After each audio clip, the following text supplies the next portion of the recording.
Welcome to the Benchwarmers Podcast. I am Casey Coggins, here with Alvin Hebert. We here. And Andrew Lara. What's going on? I realize we do this the same way every single time. And, I don't mind doing it the same way every single time, but I always introduce Alvin first, and he always says, we here. And I think Andrew's the only one that actually changes up what he says. Like a couple days ago, he said howdy. Yeah. Somebody has to change it up. I know. Fresh. So, San Antonio is focused on a certain player with a certain hairstyle who plays for a certain team. And that saga continues with all that's been said the last month through whoever. Like, we don't know who's leaking stuff to Woj, but Woj bombs just keep dropping out of the sky of San Antonio. Just keep dry snitching the Woj, man. I don't know what's listening to the Hardline.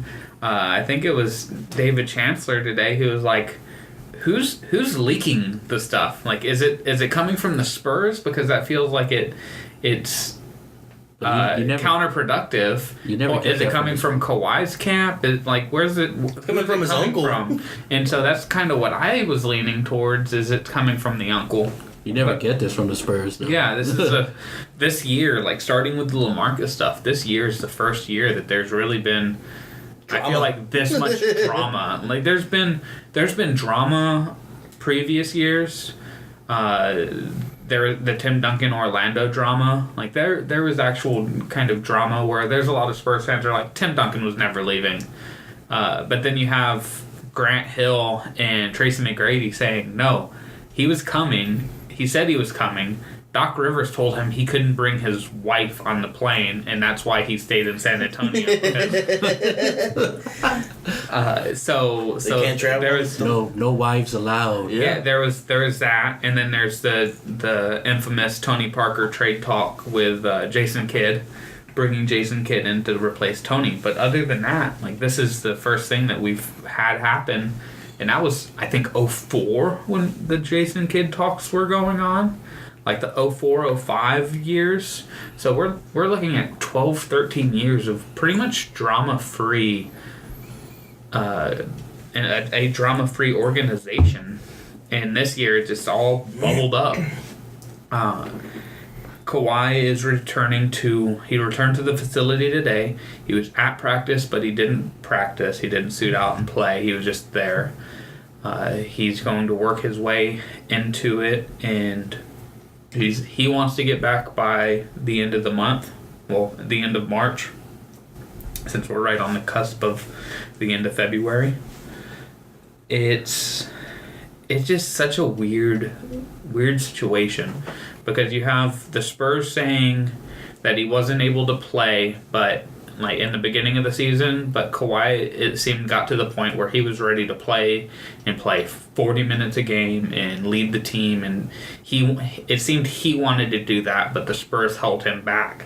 And after when the Spurs were not letting him play back-to-backs and not playing him in a lot of minutes and not letting him just throw himself into the team, that's when Kawhi took his own little siesta. He went to New York and he sat himself down and said, I'm not playing until we get this right. So it seemed like at first he was like, I'm ready, let's go. And then he didn't get the minutes and didn't get the like, I guess, what he thought he was going to get when he came back. They got managed. And yeah, exactly. and so him and his uncle, I guess, got mad and sat himself down. And that's what it seems like. And now, after the 3 weeks away from San Antonio and New York and dealing with the secondary doctors in the second opinion, he is, I guess, coming back now. He says he's good to go, and he's trying to work himself back into it. But you have Pop the other day saying, I don't think he's going to play the rest of the season. But then he did come back and said that he has a date circled.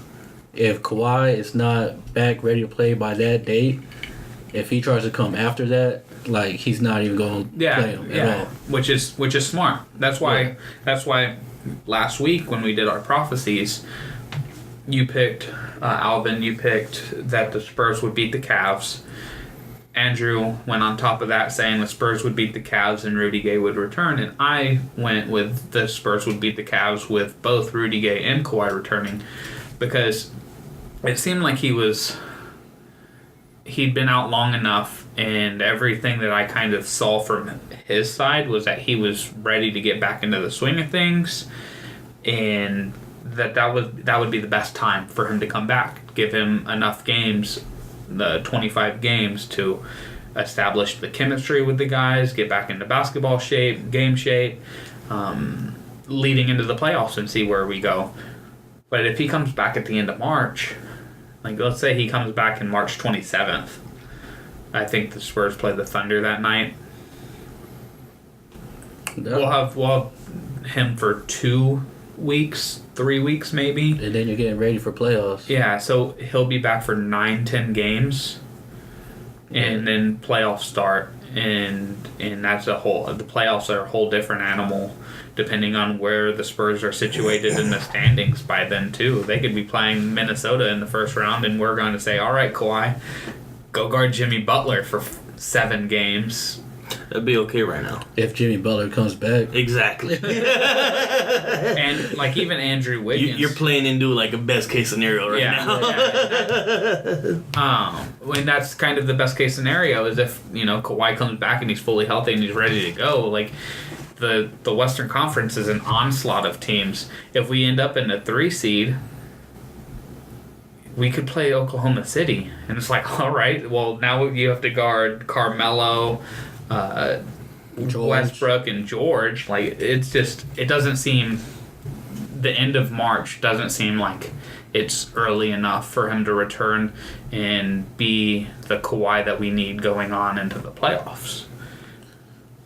It just, the whole drama of who's saying what to who and where all this stuff is coming from, and is Kawhi happy, unhappy, is he just frustrated with the injury? Because if he's just frustrated with the injury and he understands that he wasn't there and it was a mental thing that Sean Elliott even talks about, because he had the same injury but Sean had the surgery. If it's just something like that, then going forward should be no problem. He'll get right, he'll come back, he's 27, 28 years old, and we'll have him for another 10 years. But if it was a frustration with the organization for how they handled it and what they were saying, that to me kind of gets confusing. And I tweeted this, that where does a player decide playing for the Spurs in the history the Spurs have had of always putting the player's health first?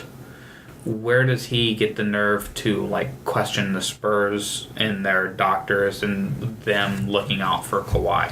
Because there's the one case that came to mind thinking about it that the Spurs might not have handled properly is the Patty Mills shoulder surgery, because Patty was dealing with an injured shoulder through the entire 2014-2015 season, and then he had surgery in the off season, and Patty came out saying that if he knew how bad it was, he would have had surgery, but he could play through it. And that, to me, that wasn't necessarily a botch. It was, he could play through it, he was playing fine, and it ended up that he had surgery and he missed some time at the beginning of the next season.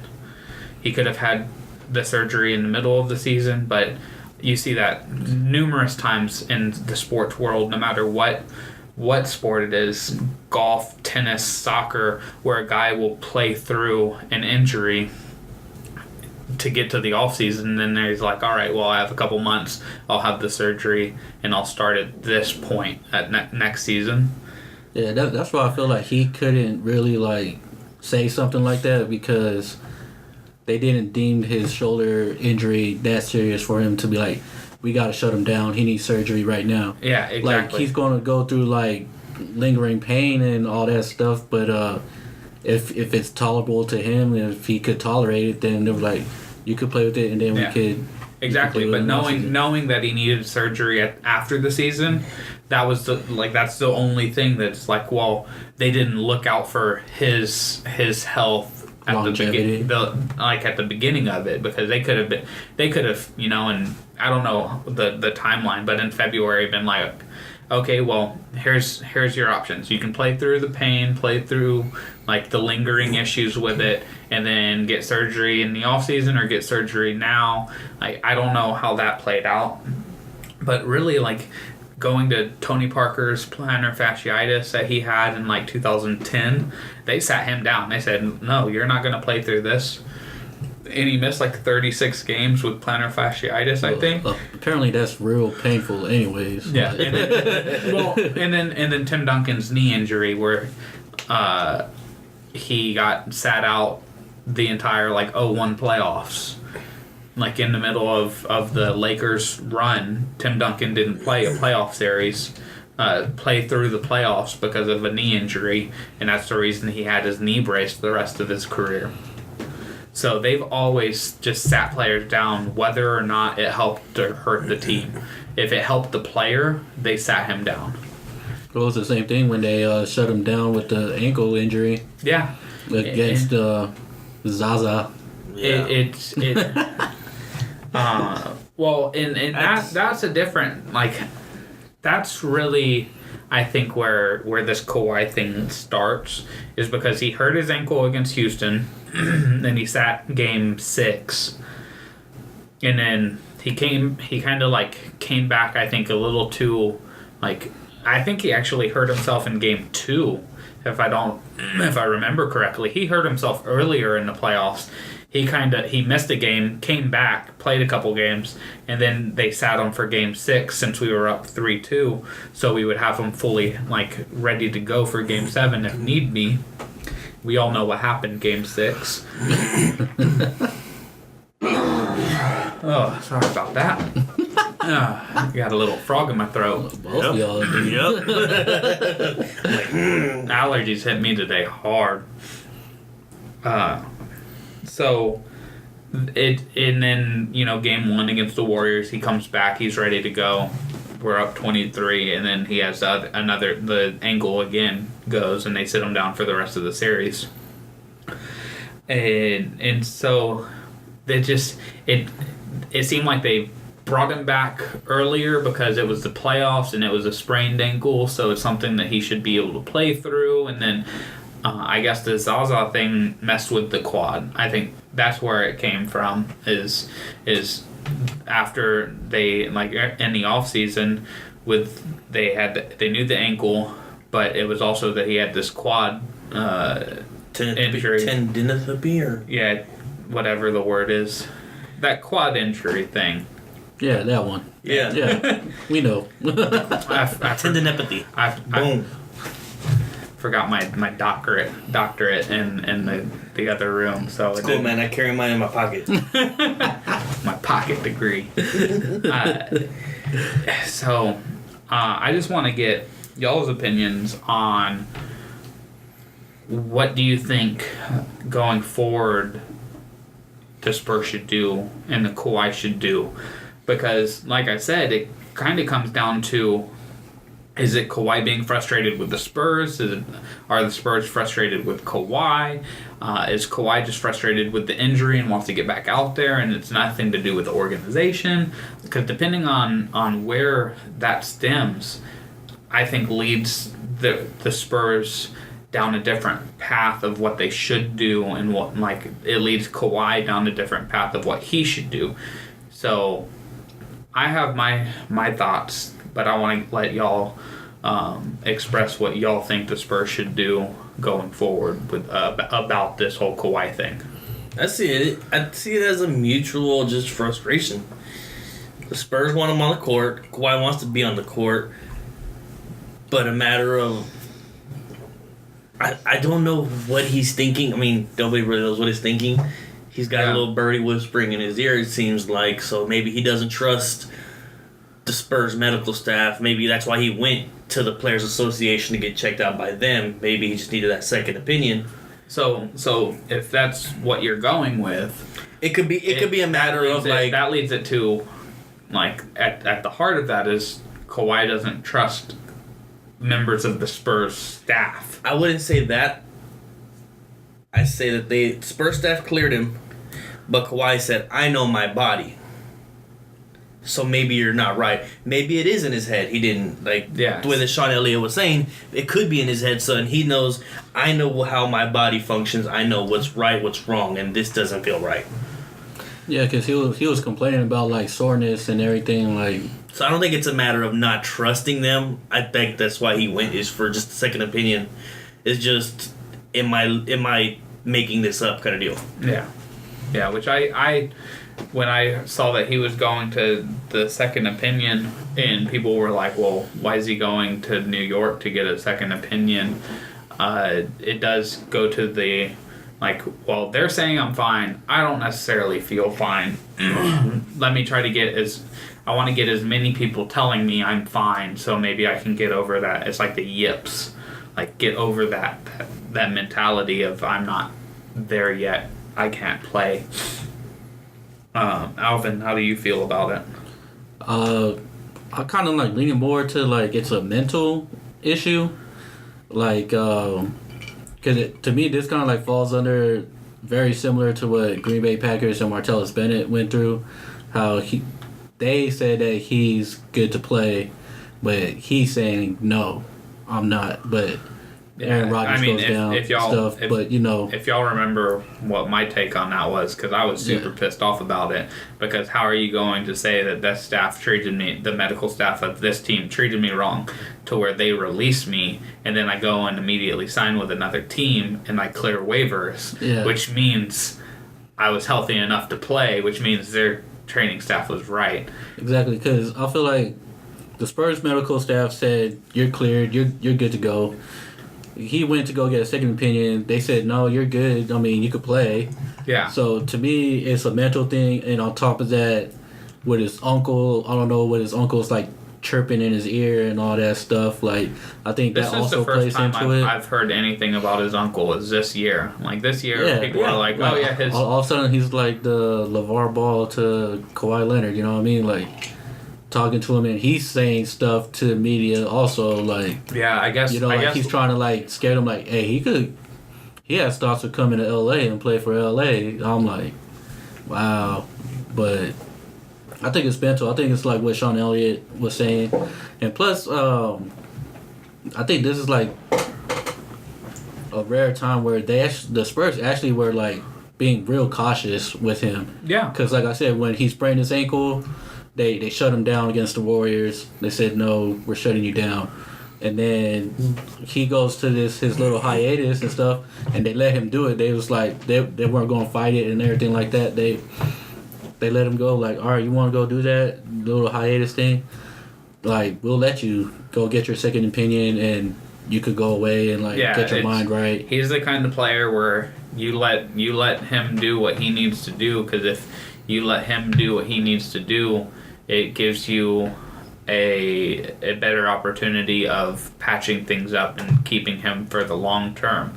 And that's why I asked y'all what y'all's thoughts were, is everybody has different opinions on what the Spurs should do long term. His contract is up after next season, so that's why the Lakers were clearing cap space, because they were seems like they're looking at trying to get Clay and Kawhi with the cap space that they're creating.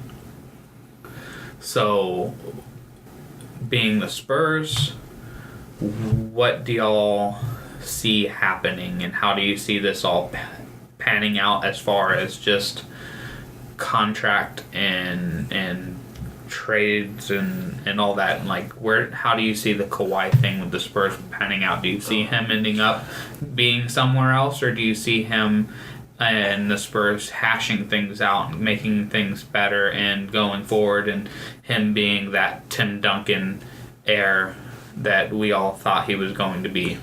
I see it all going behind the curtain. I don't see. I mean, So back granted, that's how this has always been. If you see it going behind the curtain, you see him being with the Spurs for the remainder of his career. Because if it goes behind the curtain, that means that's like the drama is gone. I see them having the talk with him the off season. They're gonna put two hands out. One hand's gonna be that Supermax extension. The other hand's gonna be a talk. Where are we sending you? Yeah. It's we can either sign it because nobody else is gonna offer that Supermax. This is ours to give. This is the whole point of it. What I want to get to is I want to get kind of an affirmative because yes, those are the two options. Yes. To me, you have the two options. But do you see the Spurs and him hashing it out and signing, or do you see him being traded? I can see them talking it out. I mean, if Pop can talk LaMarcus into staying just by having what was it, dinner? Yeah. Just having to talk about it and just saying, I guess, just owning up to where you went wrong, where they went wrong. Granted, we don't know how Kawhi would act or react in that kind of situation, but we know how Pop would put it out there. So you are going with that they're going to hash things out. Spurs are going to keep them going forward. Yeah. All right. To me, I don't think there's really anything to hash out because I don't think Spurs did anything wrong. I think they handled everything the way they should be handling it with his injury. I feel the same way, but there's too many questions for. There seems to be a disconnect somewhere, and we don't know enough. And I think that's what I'm saying. And the media doesn't know enough to actually be able to say, here's what's actually going on. And I mean, when does that ever happen? But you have like Jalen Rose, who I don't know where he's getting his sources. I mean, he's in the NBA. He was with the NBA for a long time. Like, he could have some sort of inside track to know, like, this is what's happening. This is who's saying what. He could also just be talking out of his ass. I don't take what Jalen Rose says. Yeah, that's what I'm saying. Is like you have Jalen Rose saying he wants out of San Antonio. He is unhappy with the organization, and then you have Woj also saying he's disgruntled with the organization, and then you have. I think what made him disgruntled with the organization is the fact of the Supermax, because I feel that's why what Popovich said was correct. On what he said was, if he's not back by this certain date, he's not playing, and I feel like if he's not back by then, the Spurs are not going to offer him the Supermax deal. Oh no, they're absolutely going to offer him that deal. I don't think they're going to offer it to him if he doesn't. If he's not back playing this year, that won't be the first offer. Yeah. No, I think because then he's going to have to re-qualify for that max deal. It would be stupid of the Spurs to not offer him that, just because he didn't come back by that date that Pop wanted him back. Because Pop only was going to shut him down. But yeah, Pop only wanted him back for that date so that they can go into the playoffs with some kind of chemistry, and Pop has to coach the team. A bunch of national media members really get on Pop for his whole end of quarters, halftime, post game press conferences where he's all grumpy. But he has a job to do. You're asking him to pull himself out of the situation of where he has another 14 guys that he needs to coach to be able to try to compete with teams like Houston and Golden State and Minnesota and Oklahoma City and Utah and Denver, and the just onslaught the Western Conference is nightly. Well, think about it. Pops comes out and makes that comment. Next day, what happens? Oh, Kawhi is back in the practice facility, trying to get in game shape ready so he can be back by March. That's why Andrew texted us what he texted us. Just put a fire under his ass. Yeah, it seems like what Pop said might have said, oh, well, I guess I need to get back there. I didn't really believe that I didn't believe what Pop said. Part of me felt like he was trolling. Because, I mean, it's typical. You wouldn't be surprised if Pop's like, oh, I don't think he's ever going to play, and then you see him suit up the next day. But when he says that, and then word comes out, Kawhi's actually coming back from New York right now. The way that I took it was what Pop was saying is kind of what Alvin was alluding to, is, Pop has a job to do.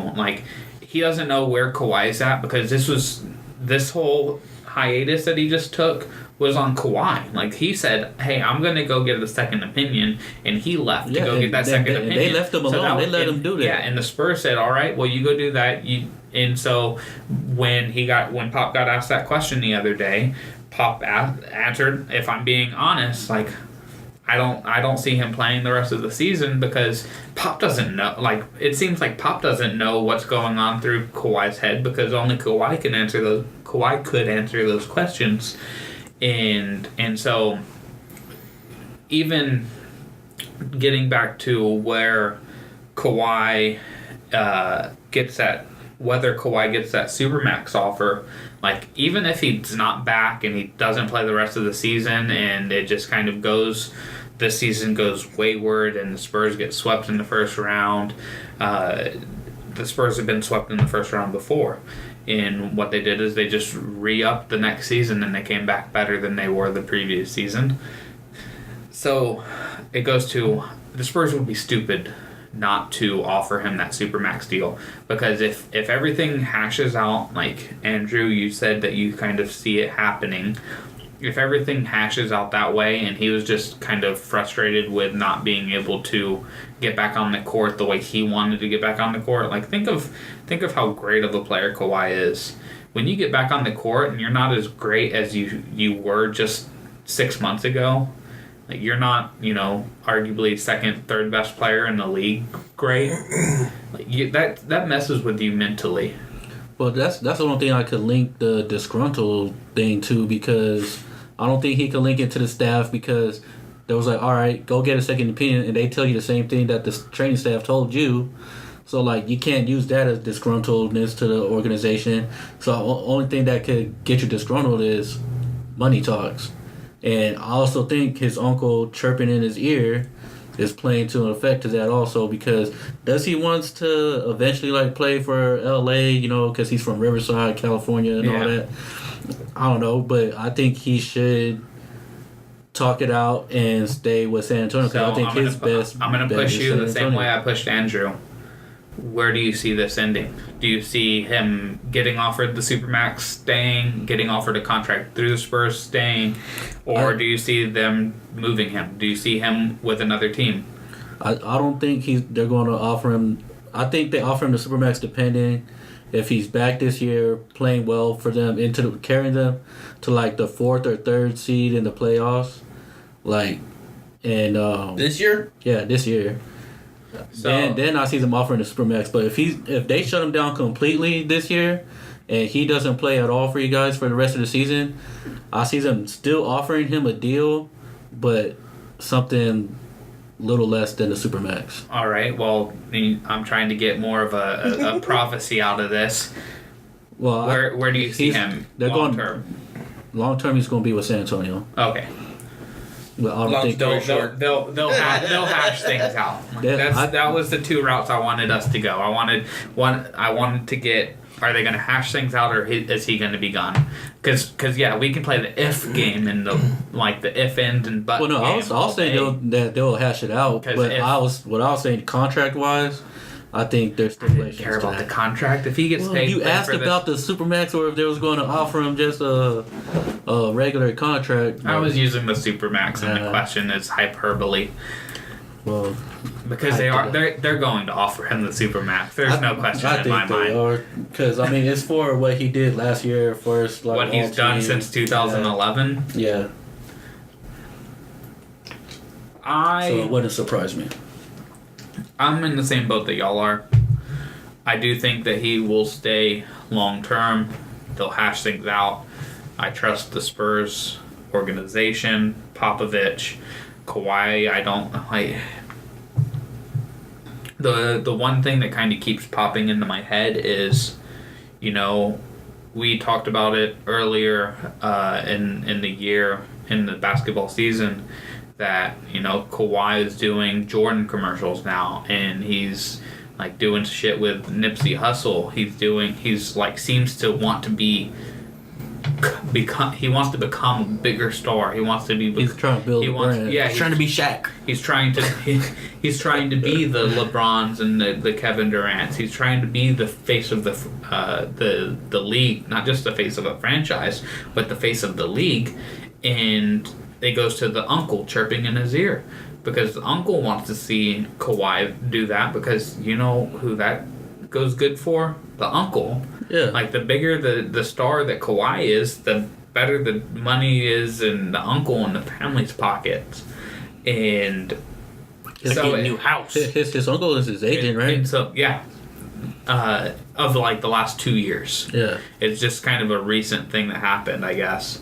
So the Spurs and Kawhi, it kind of seems like Kawhi is going down one path that he wants to take now, and the Spurs have been this organization who kind of got blessed with guys like David Robinson and Tim Duncan, and a guy that we thought we had in Kawhi, these soft-spoken, like, gentle giants of people.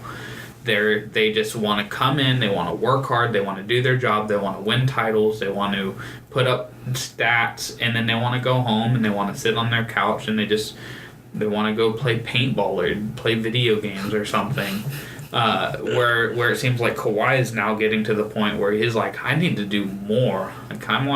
I'm Jordan Brand. I want to be in commercials. I want to be this bigger star. Well, because the only brand the Spurs ever had was the HEB commercials. Like, yeah, Tim Duncan had was his Adidas, but you didn't see him in commercials often. No, he did the Foot Locker commercial that was hilarious with Derrick Rose. Where Derrick Rose calls up. Oh, yeah. In Week of Greatness. Yeah, and Tim Duncan knocks over his plant. Great commercial, but like you didn't see Tim Duncan. He does local stuff for local businesses. Yeah. He doesn't do national spotlights. It's just, again, I think that they're going to hash things out.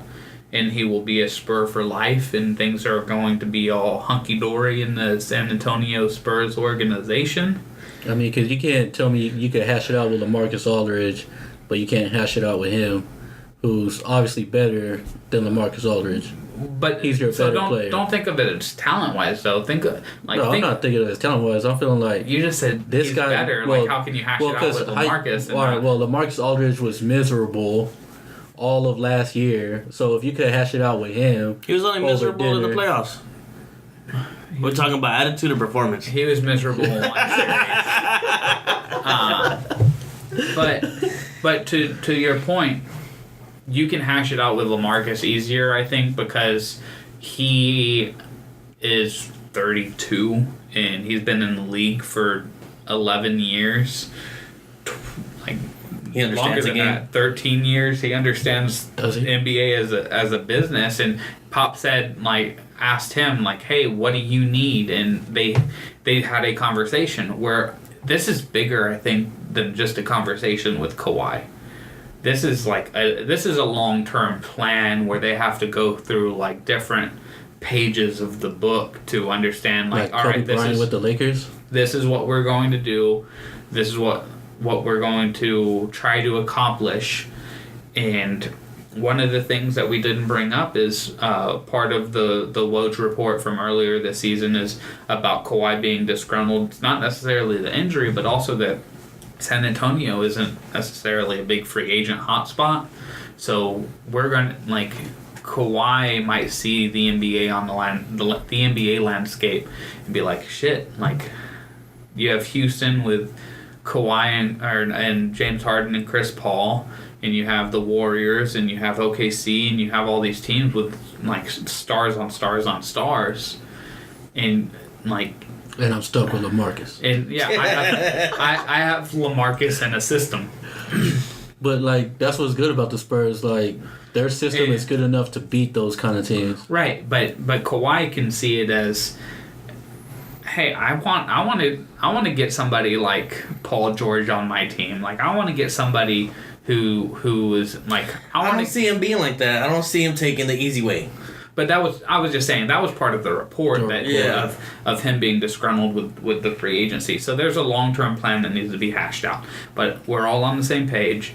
Kawhi and the Spurs are going to hash things out, and they're going to remain chums for a long time. Chums.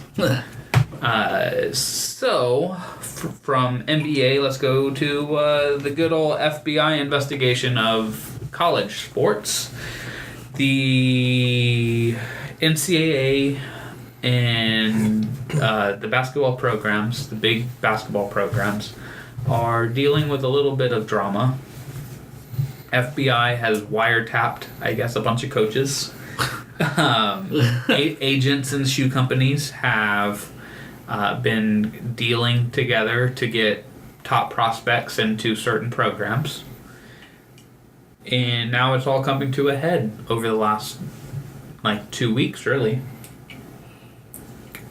I wonder why, that's now, a big issue, because North Carolina was always branded by Jordan shoes and Jordan clothing. It's you're always late because you don't have a damn ride over here. One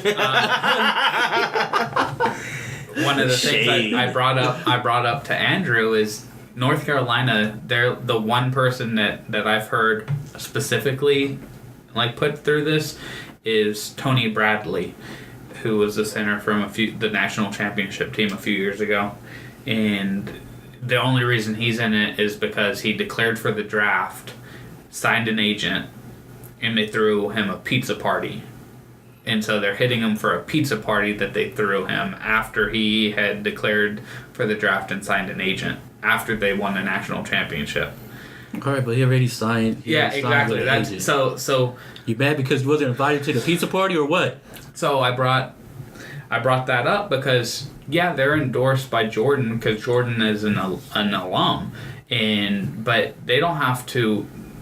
These high school players don't have to go there because they won't need to be sponsored by somebody. They go there because North Carolina is sponsored by Jordan.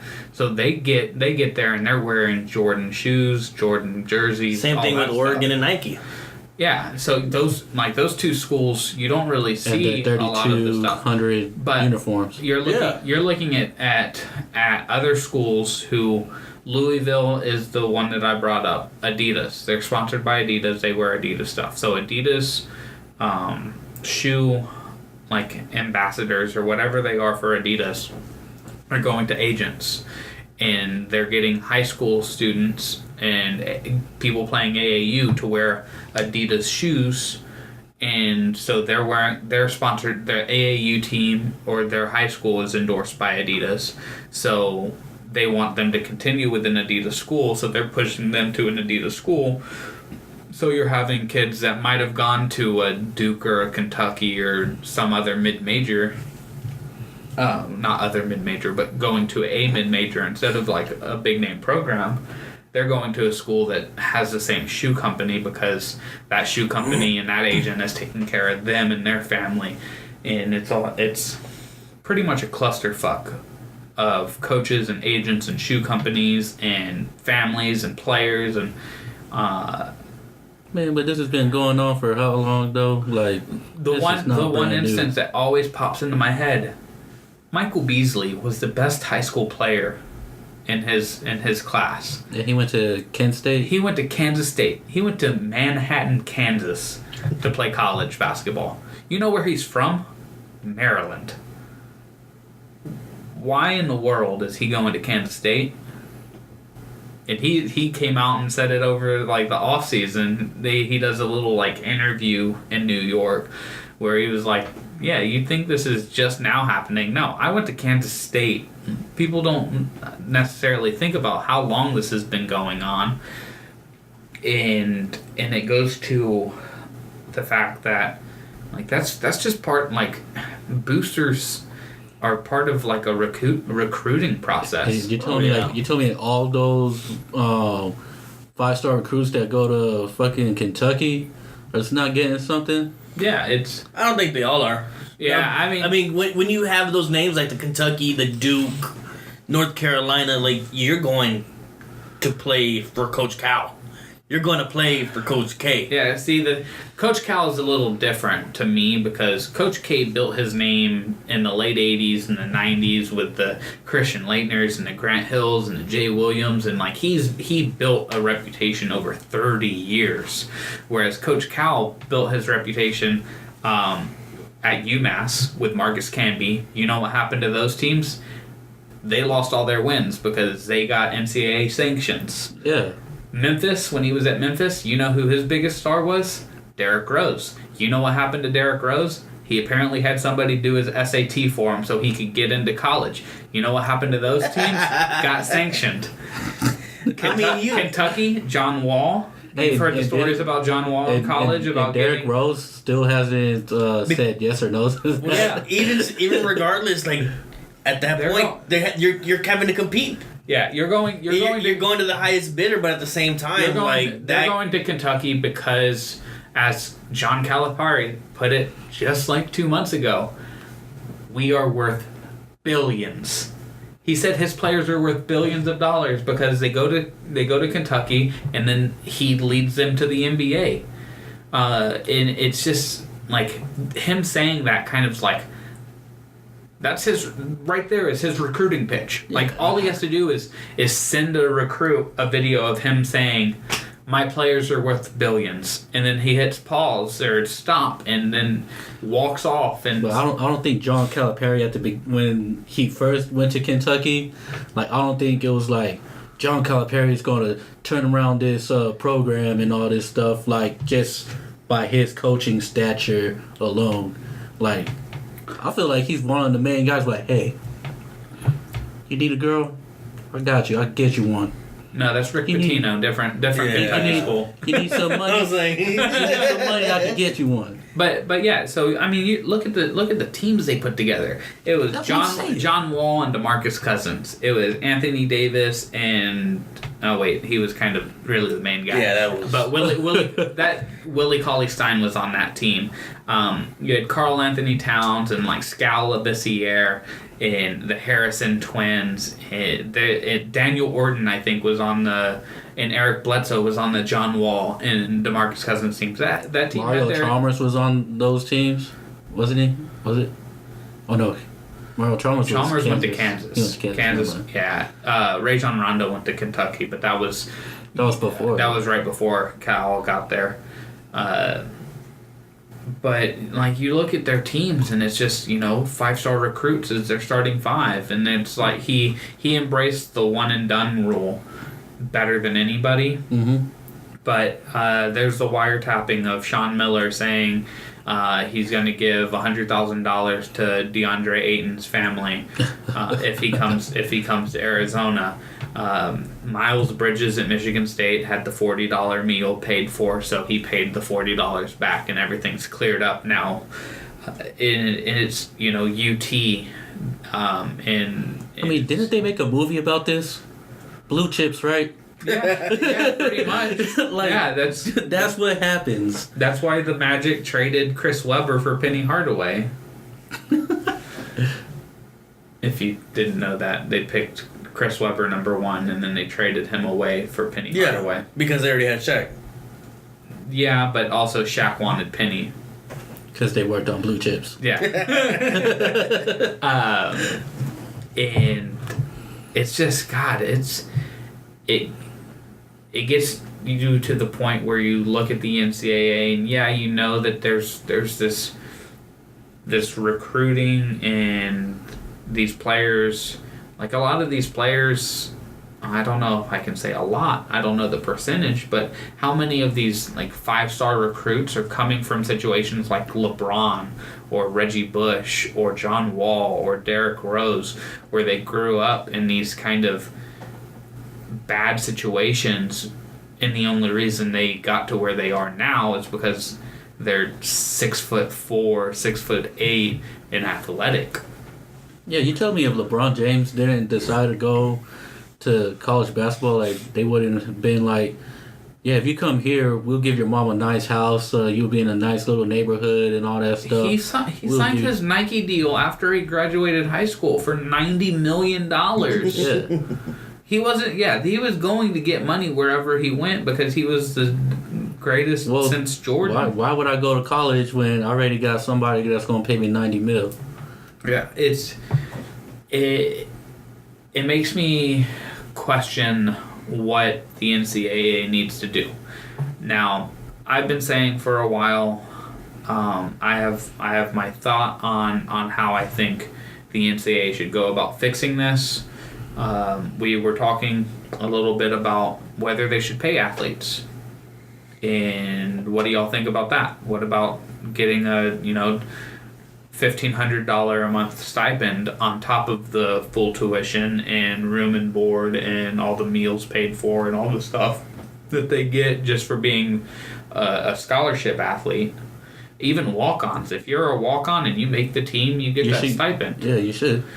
So what do you think about like how should they go about working this? Should they pay college athletes? Should they pay? I think no matter how much you pay a college athlete, they're always going to be getting more.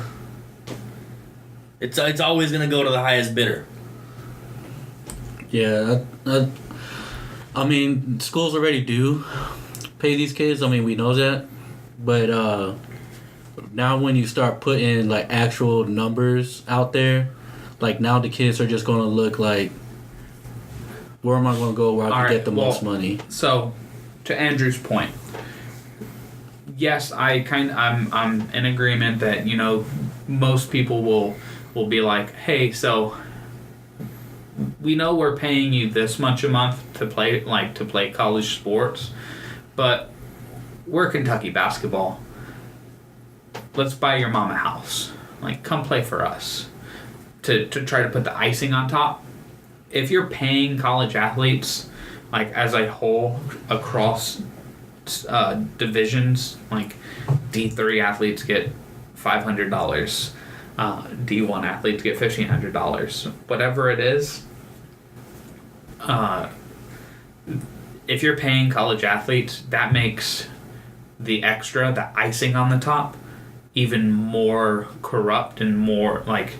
So yeah, you might have a school saying, okay, well, we'll give you this Cadillac, we'll give you this new car, we'll pay for your apartment, we'll do this stuff, but now you can't use the argument, well, he needed it. Like, his mom needed it. Like, you can't use that. You can't really use that argument anymore because they're getting the extra $1,500 a month. Because some of the athletes, they talk about, like, they needed to work a job, but they couldn't work a job because they were in athletics. And they couldn't afford anything. They couldn't go out. They couldn't do things that they wanted to do being a college athlete, being a college kid. So not even a college kid. You're still like a high school kid that just freshly went to college, and you still want to go and party and all that stuff because that's your mind frame as a young adult. The easiest way I can see this going is contractually. I say get rid of the one and done rule. That's what I was about to say. Make it to where you have to sign to play. There's gonna be no transfers. We're gonna give you this much money, but you're gonna be here for these years. I wouldn't necessarily go that far because if a lot of athletes go to a school not necessarily because of the school but because of the coach.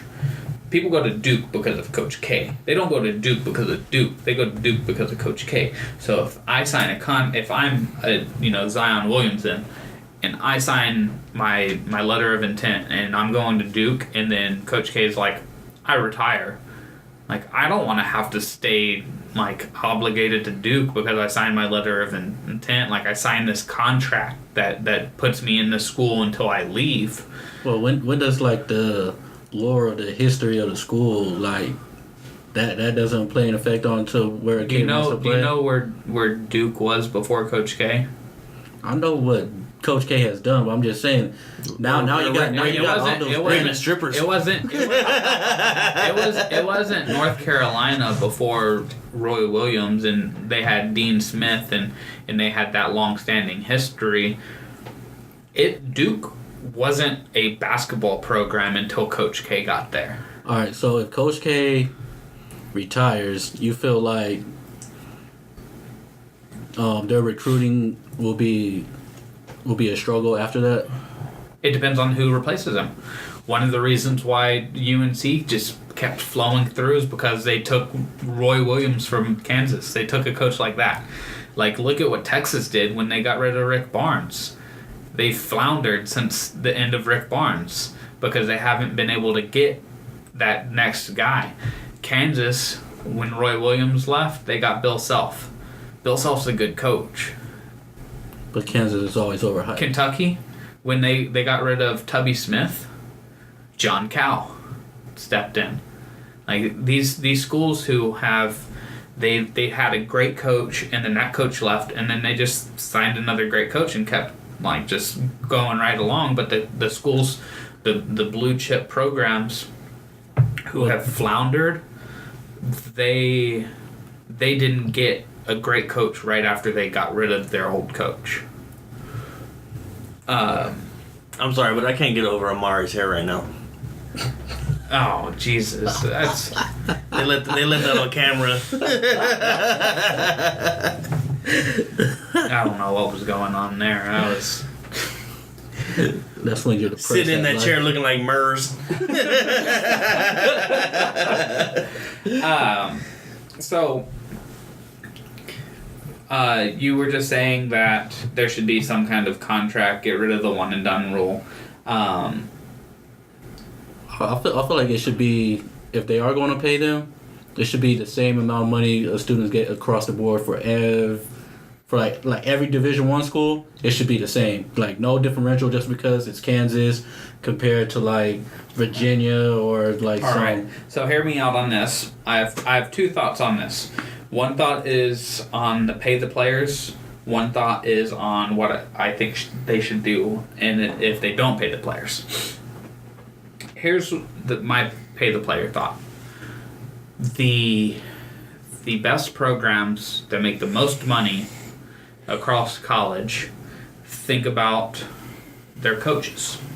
So you're looking at Alabama football, Michigan football, Ohio State football, USC football, Duke basketball, Kentucky basketball, Michigan State basketball, Arizona basketball.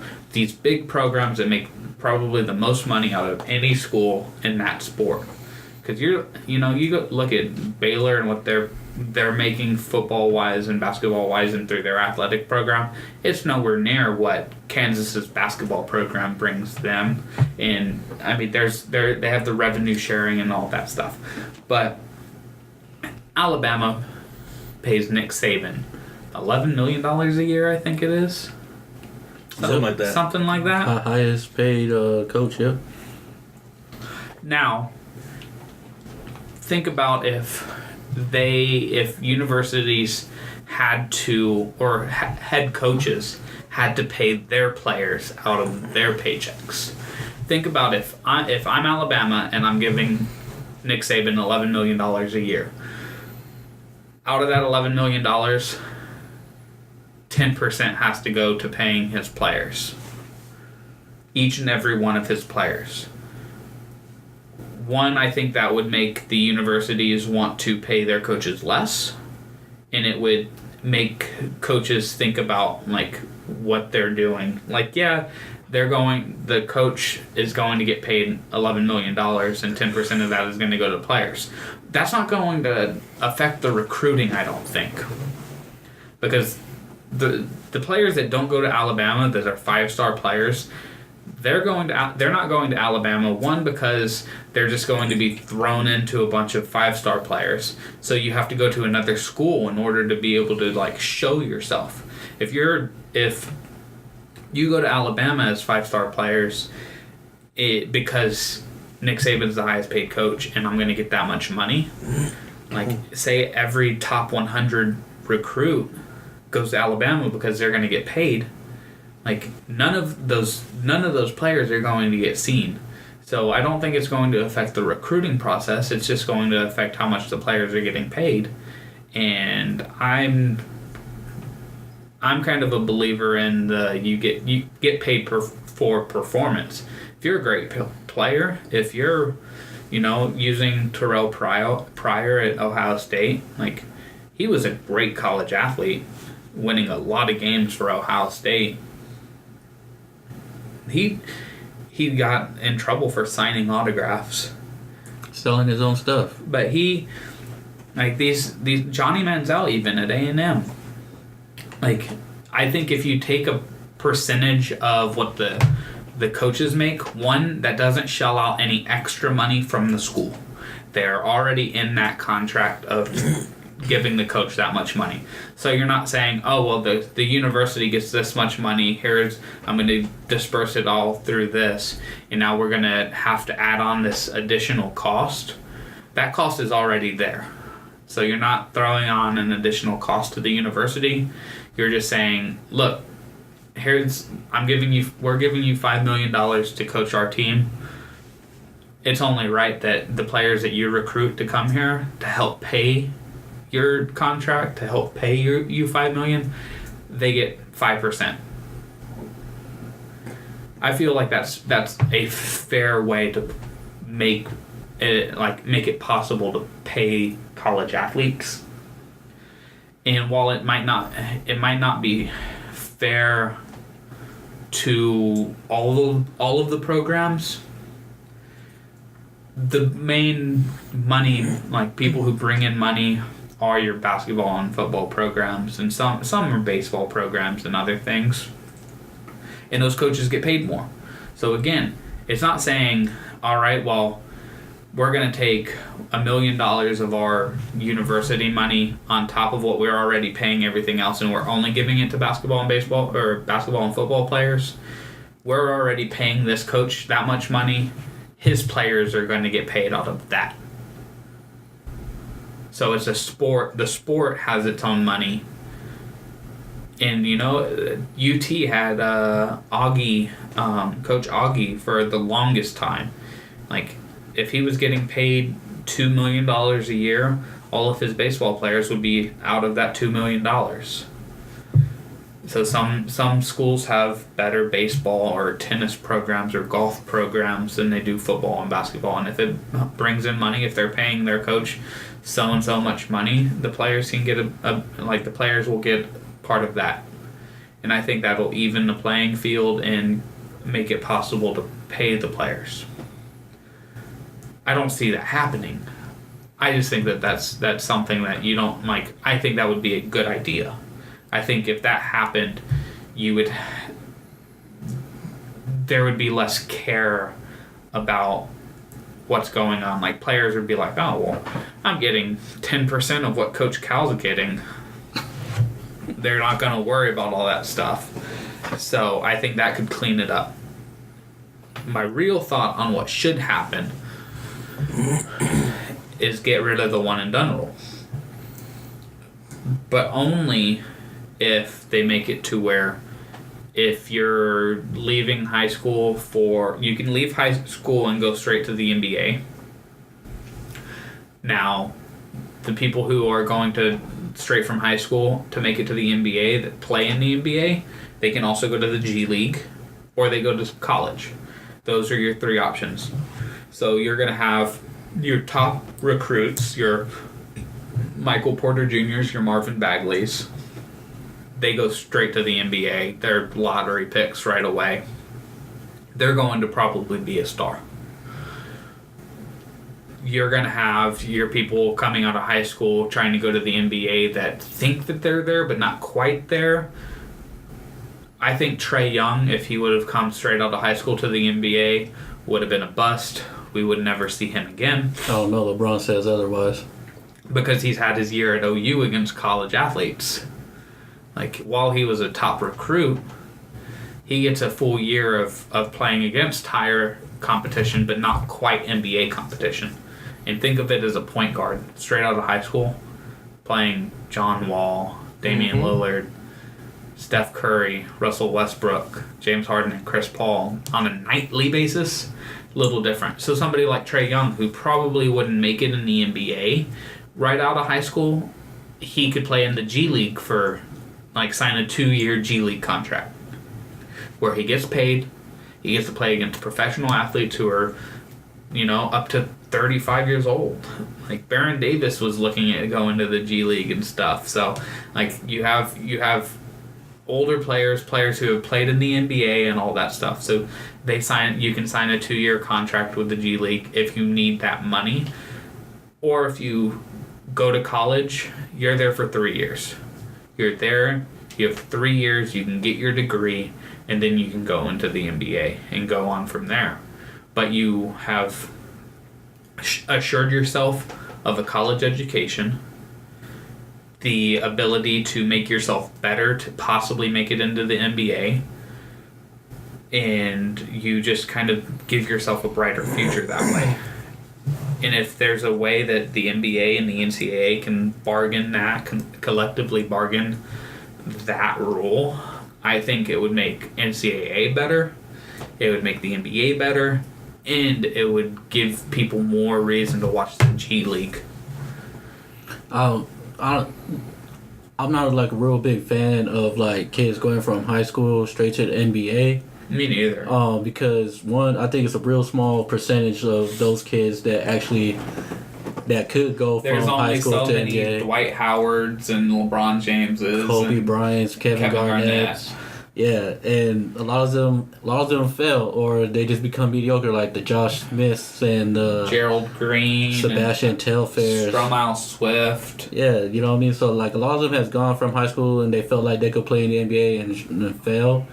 And I like the idea getting rid of the one and done rule, but if you don't want to go and say like they make it like you gotta play college basketball for 2 years if you go to college. Well, then you got the route to go to the G League and prove yourself in the G League. And then if you feel like if you prove yourself in the G League, then bam, the team could move you up. That's why I said you have the 3 options. Because there are guys who could probably step onto an NBA court today and at least be good enough to play. Michael Porter could probably step onto an NBA court today if he's 100% healthy and contribute and be a very good NBA player. If we're talking high school athletes, Zion Williamson is a freak of nature athlete. Like he could step onto the court and he compares physically with these guys. What about Bull? Bobo? Yeah, Bull. I don't see. He would be a guy that I think he would need to go to the G League. But like Sharif O'Neal, he has the size and the stature of NBA guys already that he could probably step onto. I still think he would need to go to the G League. Yeah, Sharif. But I was only talking like physical stature. Yeah. Like there are guys who have the physical stature and the talent to just make it into the NBA straight out of high school. And then that's why I use Trae Young. Like Trae Young doesn't have the physical stature right now, and I don't think straight out of high school would have been able to make it in the NBA. Nope. But you give him. He's like, okay, well, I don't want to go to college because I need to start making money. Because that's usually what these players are thinking. Like, and that's why I said if you're getting, top, like, the 5th, like, the number 5 high school recruit to play in the G League, how many more people do you think are going to go to those games and watch those games? Because, one, it's the G League team is endorsed by the NBA and an NBA team. So you could probably get, an affiliate G League team for every NBA team and make it like a minor leagues. So, the Spurs have guys that they drafted 6 years ago that are playing for the Austin Spurs that if they ever felt the need, they have the right to that contract.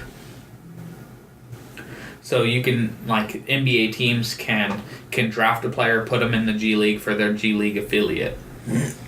Or even, the teams that don't have an affiliate thinking about it because what I said was stupid. The teams that don't have the affiliate, they can still draft a guy and send them to whatever G League team that they have, like, near them. Mm-hmm. And sign them to that 2-year contract G League. Like, look, if you're going to play G League and you're going to make real money playing in the G League, here's your 2-year deal. After 2 years, we're either going to bring you up in the NBA because you've proven you've played against professional talent, or all right, well, we're not sure about you yet, now we'll sign that two-way contract where we can bring you up to the NBA or drop you back down. So it's a strict G League contract, then a two-way contract if need be, or they sign an actual contract for the NBA team. And I think that gets players going to college who actually want to go to college and play for a college. It gets the players who think that they're good enough to go to the NBA to the NBA or the G League. And there's no more of this Ben Simmons kind of crap at LSU where he just blew off his entire year of school because he just needed to go to the NBA. He just needed to go to college for a year before he could go to the NBA. Yeah, a lot of them don't go to college to go get a degree. They just go because they're like, they know I could be in the NBA.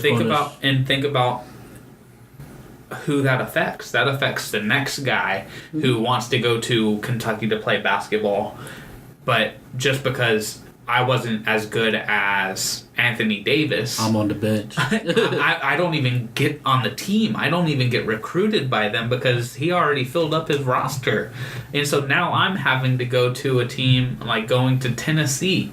Like, I don't want to play for Tennessee. I was going to go to Kentucky. Yeah.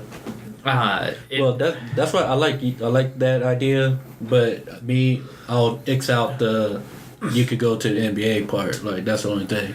No, I'll just keep it G League or go to college.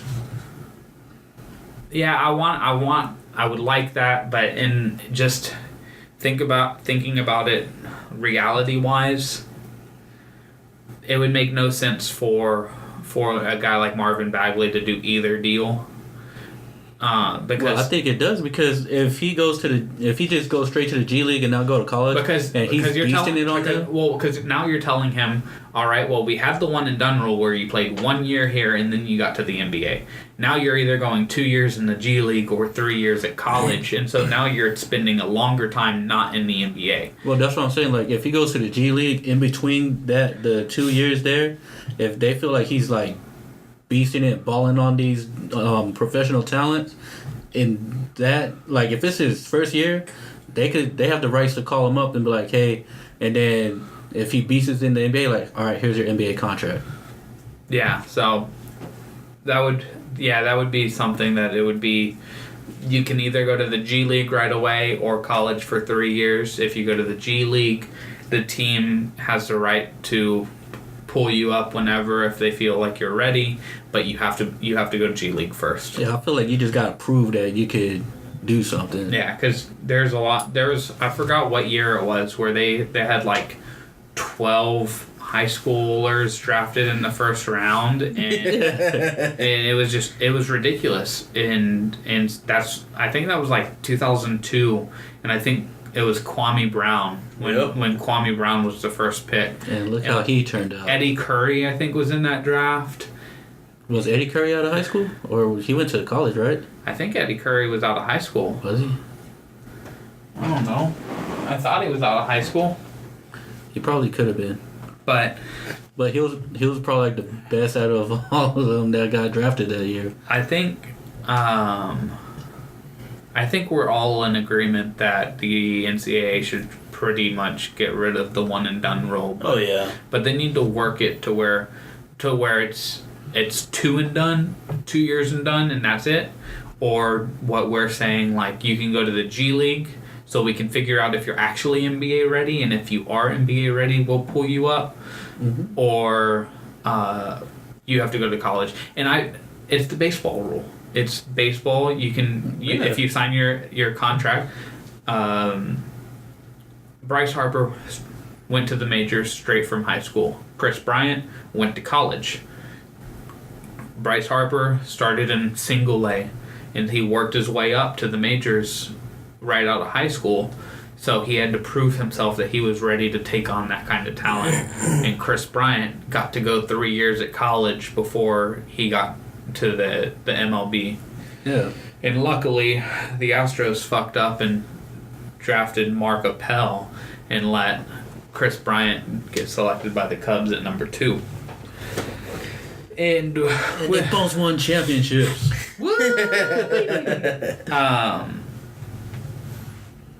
I think that really wraps up what I wanted to get discussed with NCAA and Kawhi, which leads us into our weekly Fire, Dire, and Prophecy. I have an interesting fire pick. Hello. God damn. I'm hungry. I'm hungry too. Alvin, who do you have as your fire? My fire is Anthony Davis. I feel like it's gonna be all around. Is it? Nope. I You almost have Anthony Davis? I got the brown. I mean, like, you got who? the brown. Yeah, because... I almost put him down. I started writing his name, and I started crossing it out.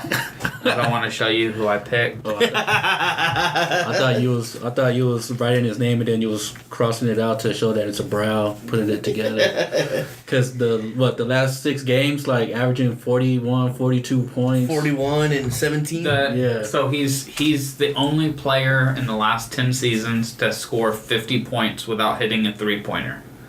Oh yeah, against the Suns. Yeah. The 52 and 18 or something like that. So he's the only player in the last 10 seasons to score 50 without a 3, which he did last night.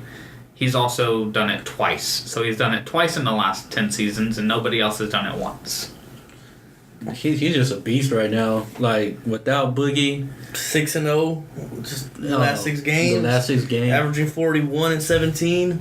So really quick I got it up. Congratulations. Yeah, thank you. Eddie Curry did come straight out of high school. It was the same draft that Kwame was the first pick. It was Kwame number 1, Tyson Chandler out of high school number 2, then Pau Gasol, then Eddie Curry out of high school number 4. So 3 of the first 4 out of high school. Jason Richardson was in that draft. Shane Battier was in that draft. Desagna Diop, if y'all remember him, he was out of high school. Joe Johnson was in that. Was Joe Johnson? Joe Johnson went to college, right? Yeah, he was at Arkansas. Vladimir Radmanovic. He was in that draft. Richard Jefferson. Let's see if y'all remember Troy Murphy, big lefty who played for the Warriors. He was out of UCLA, right? Notre Dame. Jason Collins and his brother Jaron Collins. Zach Randolph was in that draft. He went to Michigan State. Brendan Haywood. That draft was North Carolina. Was pretty deep. Gerald Wallace, who I just tweeted about how I miss watching him play. Jamal Tinsley. Tony Parker. Samuel Dallenberg. Gilbert Arenas. Brian Scalabrine. Mehmet Okur. Earl Watson. But all those high school kids in that draft, where they at? Eddie Curry, I think, put on like 200 pounds. Tyson Chandler. Oh, Tyson Chandler, all right, Yeah. He's still in the league. But everybody else, where they at? Out of the league. Yeah. So. Except for one out of that list that was drafted in the top 4. It's crazy. Everybody, all those other players, they went to college for probably like three years, and they had a longevity year in the NBA. Yeah, there were a few, like Joe Johnson, I think, was a sophomore, what I saw.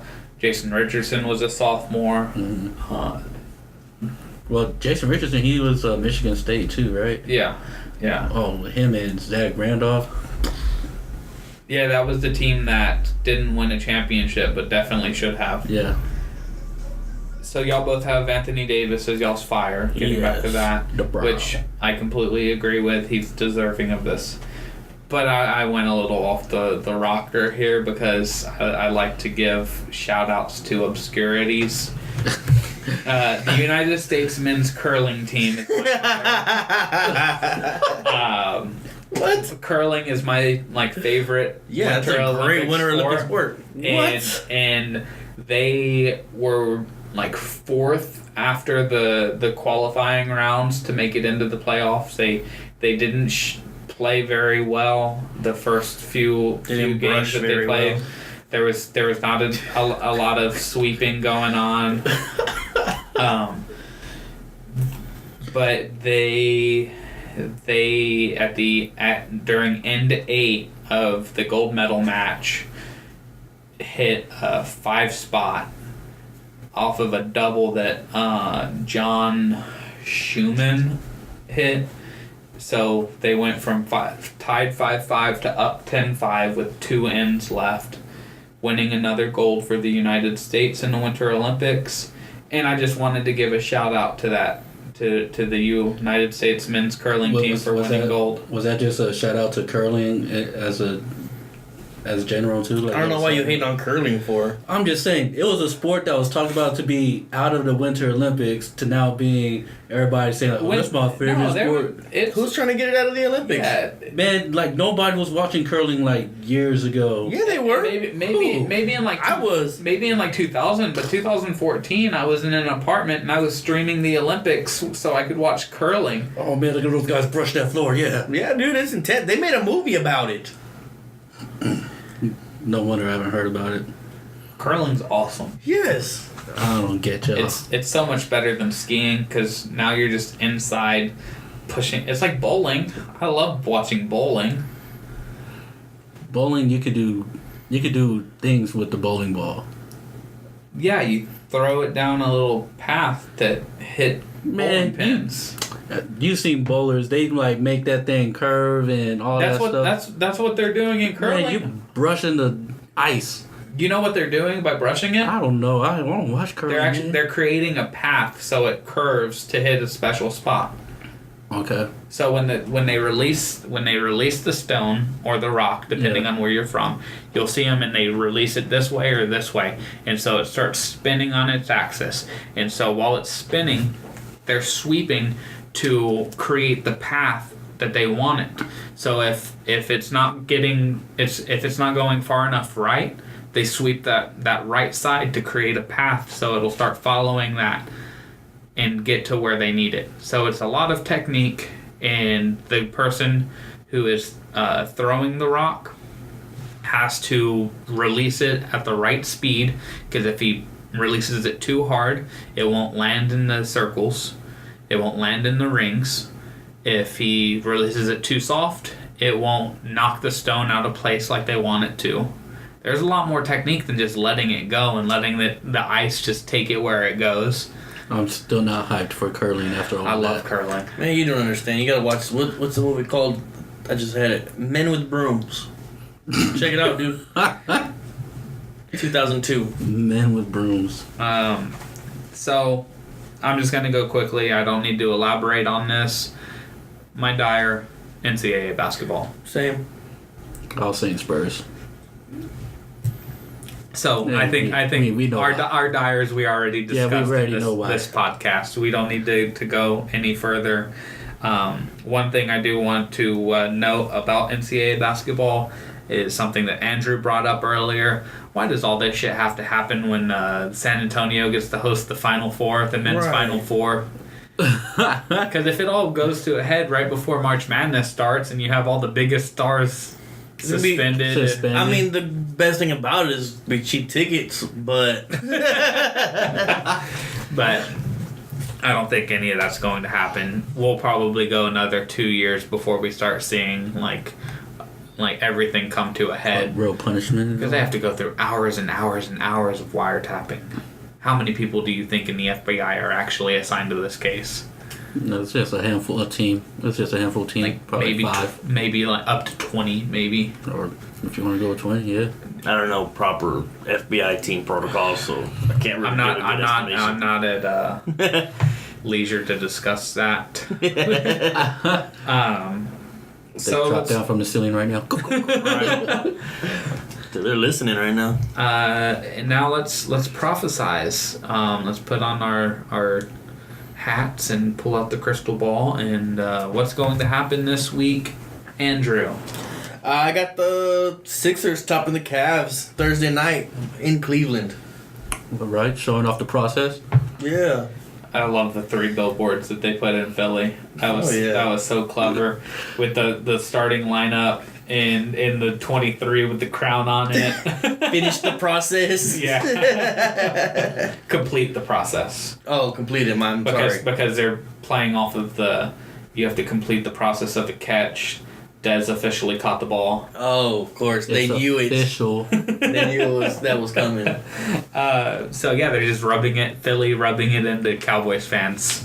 Complete the process. So Sixers topping Cavs. Alvin, Prophecy.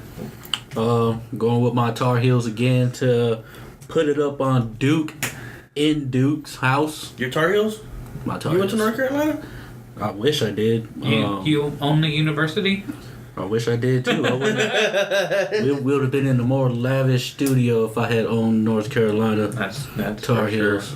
I think I did a pretty good job with this room. You did a damn well good job.